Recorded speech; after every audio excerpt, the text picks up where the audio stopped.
天價西書當秘笈，1500美元買張影印本。港漫圈15少賣假原稿風波。大家好，歡迎收睇今集報道。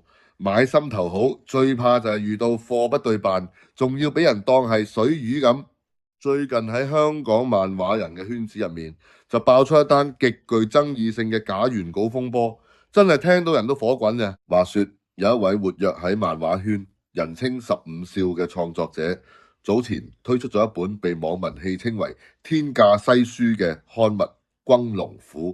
本身本書嘅質素同定價已經備受爭議，點知好戲在後頭，有粉絲因為支持本地創作，竟然攞出高達1500美元港紙買佢一張所謂嘅手繪原稿，1500蚊，對好多讀者嚟講絕對唔係小數目。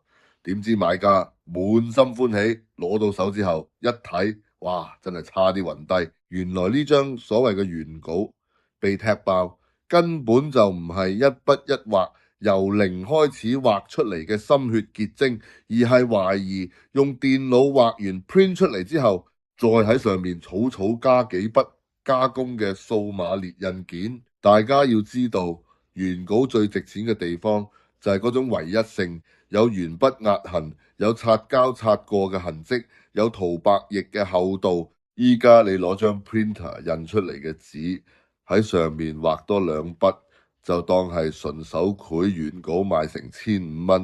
呢啲喺業界唔係叫原稿，呢啲直情係笨啊！節目組強烈譴責。針對呢次事件，我哋必須要作出強烈嘅譴責。第一，嚴重罔顧誠信，欺騙消費者，利用粉絲對你嘅支持同信任，刻意隱瞞畫稿嘅真實製作過程，將加工列印稿包裝成純手繪原稿出售。呢種魚目混珠嘅做法已經唔係創作手法嘅問題，而係涉嫌欺騙。第二，破壞業界風氣，打擊本地創作、獨立出版同漫畫圈。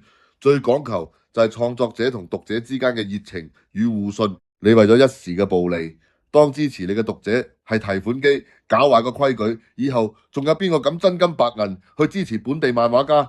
一粒老鼠屎隨時搞壞一鍋粥。做創作最緊要係對得住自己，對得住支持你嘅觀眾。將列印稿賣天價，真係當廣大讀者盲打咩？我哋喺度強烈呼籲涉事嘅15少盡快出嚟交代清楚，正視買家嘅訴求，該退錢就退錢，該道歉就道歉，唔好令到香港漫畫圈嘅名聲蒙上污點。以上就係今集嘅報道。對於呢啲不良嘅買賣手法，大家買嘢嘅時候真係要擘大對眼。